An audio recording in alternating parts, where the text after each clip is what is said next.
আসসালামু আলাইকুম। প্রিয় দর্শক, অন্য মঞ্চের আলাপচারিতায় আপনাদের সকলকে আমন্ত্রণ জানাচ্ছি। নভেম্বর মাসের দ্বিতীয় সপ্তাহ বাংলাদেশের রাজনৈতিক পরিমণ্ডলে ব্যাপক উত্তেজনা ও অনিশ্চয়তা তৈরি করেছে।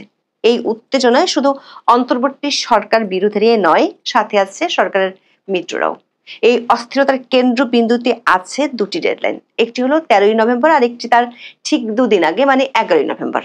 13ই নভেম্বর আন্তর্জাতিক অপরাধ ট্রাইব্যুনালে সাবেক প্রধানমন্ত্রী শেখ হাসিনার মামলার রায় ঘোষণার তারিখ নির্ধারণ হতে পারে, এবং এটিকে ঘিরে তৈরি হওয়া ঢাকা লকডাউন কর্মসূচির আশঙ্কা সরকার ও সংশ্লিষ্টদের ভাবনায় ফেলেছে। সরকার ও পুলিশ মুখে বলছে 13 নভেম্বরে কার্যক্রম নিষিদ্ধ থাকা আওয়ামী লীগের লকডাউন কর্মসূচিকে ঘিরে শঙ্কার কিছু নেই, কিন্তু আওয়ামী লীগের একযোগে 1 লাখ বেলুন উড়ানোর কর্মসূচির কথা জানতে পেরে নড়ে চড়ে বসেছে সরকার। সেনাবাহিনীর অর্ধেক সদস্যকে ব্যারাকে ফেরত পাঠানোর সিদ্ধান্ত থেকে তড়িঘড়ি করে সরে আসতে বাধ্য হয়েছে। অনলাইনে কার্যক্রম নিষিদ্ধ থাকা আওয়ামী লীগের ব্যাপক প্রচারের সাথে ঢাকার কয়েকটি স্থানে ককটেল বিস্ফোরণের ঘটনা এবং পুলিশের ব্যাপক প্রস্তুতি 13ই নভেম্বর নিয়ে যে সরকারের শঙ্কা বাড়ছে সেটির ইঙ্গিত পাওয়া যাচ্ছে। বিশেষ করে পুরনো কৌশল বাদ দিয়ে নতুন কিছু করতে পারে আওয়ামী লীগ, আইন শৃঙ্খলা রক্ষাকারী বাহিনীর এমন আভাস সরকারকে ভাবিয়ে তুলেছে। সরকারের চিন্তার বলিরেখা আরো বাড়ছে। এর ঠিক দুদিন আগে অর্থাৎ 11ই নভেম্বর জুলাই জাতীয় সনদ বাস্তবায়নের প্রক্রিয়া নিয়ে চরম মতবিরোধে থাকা জামাত ইসলামী ও তাদের সমমনা দলগুলো কঠোর কর্মসূচির হুঁশিয়ারি দিয়েছে। এই দুই ঘটনা ঘিরে রাজধানী সহ সারা দেশে তীব্র উত্তেজনা এবং নিরাপত্তার শঙ্কা বিরাজ করছে। এই সময়ক্রম বিশ্লেষণ করলে দেখা যায়, অন্তর্বর্তী সরকার যেখানে আওয়ামী লীগকে ঠেকাতে সেনাবাহিনীকে পুরোদমে মাঠে রাখতে বাধ্য হচ্ছে এবং সরকারকে যে কোনো অপ্রীতিকর পরিস্থিতি ঠেকাতে সর্বোচ্চ নিরাপত্তা প্রস্তুতি নিতে হচ্ছে, সেখানে সরকারের মিত্রপক্ষকেই সাংবিধানিক সংস্কারের দাবির মুখে শান্ত রাখা বা তাদের দাবি পূরণ করা নিয়ে সিদ্ধান্তহীনতায় ভুগতে হচ্ছে। সরকারি মিত্রদের বশে আনতে পর্দার আড়ালে নানা ধরনের সমঝোতার চেষ্টা কয়েক দফায় ব্যর্থ হয়েছে।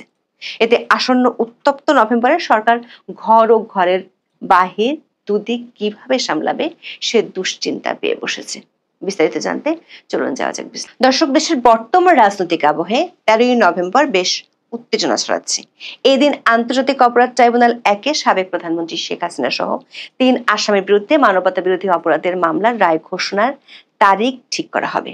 গত জুলাই মাসে শেখ হাসিনা সহ 3 আসামির বিরুদ্ধে আনুষ্ঠানিকভাবে অভিযোগ গঠন করা হয় এবং মোট 28 কার্যদিবসে 54 জন সাক্ষীর সাক্ষ্য গ্রহণ ও জেরা শেষ হয়।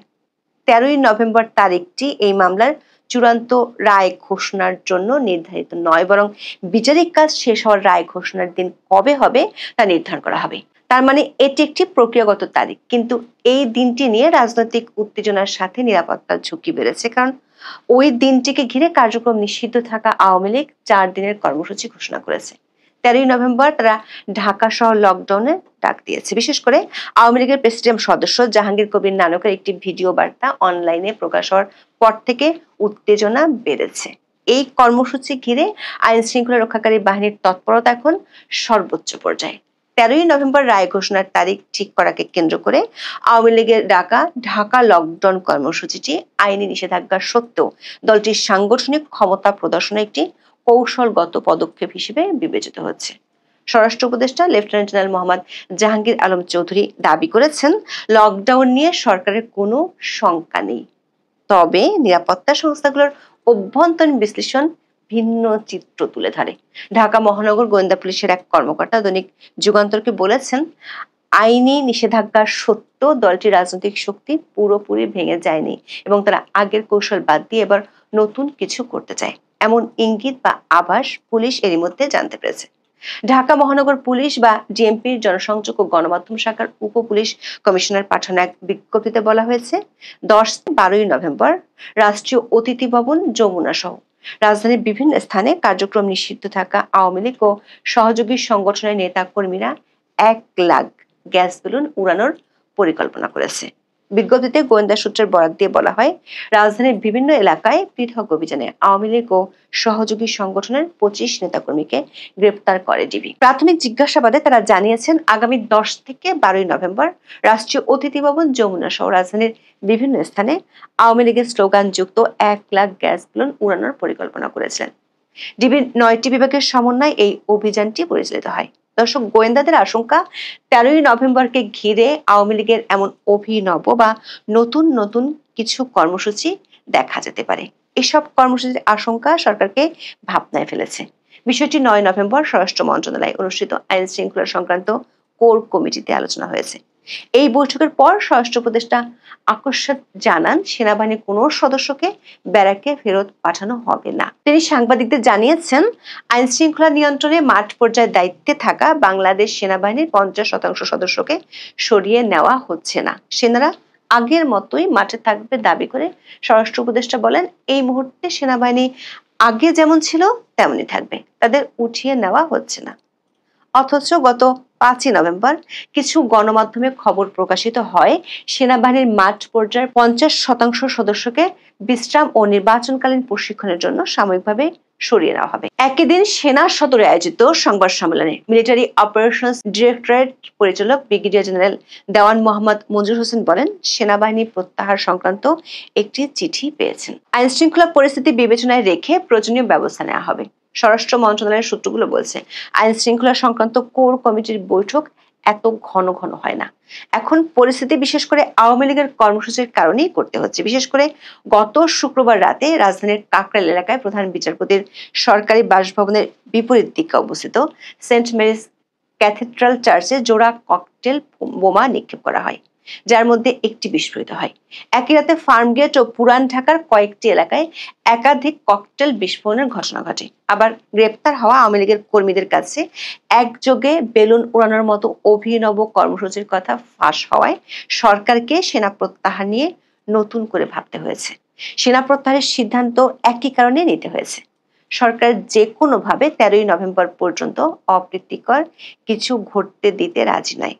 স্বরাষ্ট্র মন্ত্রণালয়ের সূত্রগুলো বলছে, পরিকল্পনা অনুযায়ী 10ই নভেম্বর থেকে ঢাকার প্রবেশপথ, হোটেল, মেস ও বিশ্ববিদ্যালয়ের হলগুলোয় বিশেষ তল্লাশি অভিযান পরিচালনা করা হবে এবং গুরুত্বপূর্ণ স্থাপনাগুলোয় অতিরিক্ত ফোর্স মোতায়েন করা হয়েছে। নিরাপত্তা প্রস্তুতি কত ব্যাপক তার একটি প্রমাণ পাওয়া যায় ঢাকা মহানগর পুলিশের মহড়ায়। সংবাদ সংস্থা পিটিআই এর প্রতিবেদন অনুসারে 9 নভেম্বর প্রায় 7000 পুলিশ কর্মীকে নিয়ে ঢাকায় 142টি এলাকায় বড় আকারে মহড়া হয়েছে। এই মহড়া প্রধান উপদেষ্টা মোহাম্মদ ইউনূসের সরকারি বাসভবনের সামনে অনুষ্ঠিত হয়।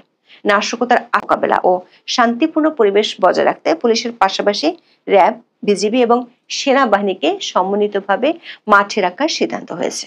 স্বরাষ্ট্র উপদেষ্টা মোহাম্মদ জাহাঙ্গীর আলম চৌধুরী নিশ্চিত করেছেন যে সেনাবাহিনী পূর্বের মতোই মাঠে থাকবে এবং তাদের প্রত্যাহার করা হবে না।